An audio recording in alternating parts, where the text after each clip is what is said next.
क्या भगवान के दर पर चढ़ाया गया एक एक रुपया महज नोट होता है? नहीं, वह किसी माँ की दुआ होती है, किसी गरीब की महीनों की बचत होती है, किसी बुजुर्ग की आखिरी ख्वाहिश होती है, किसी बच्चे की गुल्लक का हिस्सा होता है। जब कोई अयोध्या जाकर रामलल्ला के चरणों में चढ़ाव रखता है तो वह सिर्फ पैसा नहीं देता, बल्कि अपना भरोसा, अपनी अकीदत और अपनी मोहब्बत भी सौंप देता है। सदियों के इंतजार, लंबी कानूनी लड़ाई और लाखों करोड़ों लोगों की दुआओं के बाद अयोध्या में वह राम मंदिर का सपना पूरा हुआ। 22 जनवरी 2024 को रामलल्ला की प्राण प्रतिष्ठा हुई और देखते ही देखते देश ही नहीं बल्कि दुनिया भर से श्रद्धालुओं को सैलाब उमड़ पड़ा। हर रोज लाखों लोग दर्शन के लिए आने लगे। मंदिर में नगद दान, सोना चांदी और दूसरे तोहफों का सिलसिला भी तेज हो गया। यह सब श्री राम जन्मभूमि तीर्थ क्षेत्र ट्रस्ट की निगरानी में दर्ज और प्रबंधित किया जाता है। बड़े मंदिरों की तरह यहाँ भी दान की गिनती, रिकॉर्ड और ऑडिट की व्यवस्था बनाई गई। लेकिन फिर एक ऐसी खबर सामने आई जिसने लोगों को हैरान कर दिया। खबर आई कि मंदिर में आने वाले चढ़ावे की गिनती और नकदी के प्रबंधन में कथित गड़बड़ी की शिकायतें सामने आई हैं। इसके बाद उत्तर प्रदेश सरकार ने मामले की जांच शुरू कराई। जांच आगे बढ़ी और पुलिस ने कुछ लोगों के खिलाफ FIR दर्ज की। कई लोगों को गिरफ्तार भी किया गया। जांच एजेंसियों का कहना है कि यह पता लगाया जा रहा है कि अगर कोई गड़बड़ी हुई है तो इसका जिम्मेदार कौन है, कितना नुकसान हुआ है और किस किस की भूमिका रही। दूसरी तरफ ट्रस्ट की ओर से कहा गया कि जांच में पूरा सहयोग दिया जाएगा और दोषी चाहे कोई भी हो, इसके खिलाफ कार्रवाई होनी चाहिए। ट्रस्ट ने यह भी कहा कि श्रद्धालुओं का दान सुरक्षित है और व्यवस्था को और भी मजबूत बनाया जाएगा। अब जरा एक सवाल, अगर किसी मंदिर, मस्जिद, गुरुद्वारे या चर्च में लोग अपना पैसा इस यकीन के साथ देते हैं कि वह नेक काम में लगेगा, तो उस पैसे की हिफाजत की जिम्मेदारी किसकी है? और अगर कहीं गड़बड़ी की आशंका भी पैदा हो जाए तो सबसे पहले जवाबदारी किसकी बनती है? ये वही सवाल है जिसने पूरे देश में बहस छेड़ दी है।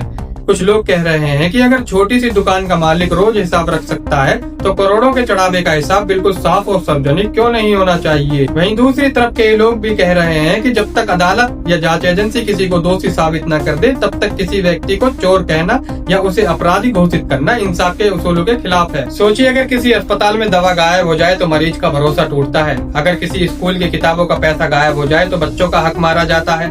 लेकिन अगर किसी इबादत गाह या मंदिर के दान को लेकर सवाल उठ जाए तो मामला सिर्फ पैसों का नहीं रहता बल्कि करोड़ों लोगों की आस्था का बन जाता है। मजाक यही है कि हम अपने घरों में 500 रुपए तक का हिसाब रखते हैं, लेकिन जब बात सार्वजनिक धन या धार्मिक दान की आती है अक्सर लोग सोचते हैं कि चलो कौन पूछेगा, जबकि सच्चाई यही है कि आज के दौर में हर सवाल पूछा जाता है और हर जवाब मांगा जाता है। इस पूरे मामले में कई नाम चर्चा में आए। कुछ लोगों के खिलाफ FIR दर्ज हुई, कुछ गिरफ्तार हुए, जबकि ट्रस्ट के वरिष्ठ पदाधिकारी, जिनमें चंपत राय का नाम भी शामिल है, को लेकर सोशल मीडिया पर तरह तरह की बातें कही गई हैं। लेकिन अब तक सार्वजनिक रूप से उपलब्ध जानकारी के अनुसार उनके खिलाफ FIR दर्ज होने की पुष्टि नहीं हुई है। इस बारे में तरह तरह के दावे किए जा रहे हैं, मगर उनका कोई आधिकारिक प्रमाण सामने नहीं आया है। इसलिए जांच पूरी होने से पहले किसी निष्कर्ष पर पहुंचना सही नहीं होगा। अगर कोई दोषी है तो कानून उसे सजा दे, अगर कोई बेगुनाह है तो उसका नाम बेवजह बदनाम न हो। यही किसी भी लोकतंत्र और न्याय व्यवस्था की बुनियाद है, क्योंकि मंदिर सिर्फ पत्थरों से नहीं बनते, मंदिर भरोसे से बनते हैं और भरोसा एक बार टूट जाए तो दोबारा बनाने में सदियों लग जाती हैं। इसलिए जरूरत इस बात की है कि जांच पूरी ईमानदारी और बिना किसी दबाव के पूरी हो। अगर किसी ने श्रद्धालुओं के दान में खयानत की है तो उसे कानून के मुताबिक सजा मिले, और अगर आरोप गलत साबित हो तो सच भी पूरे सम्मान के साथ लोगों के सामने आए।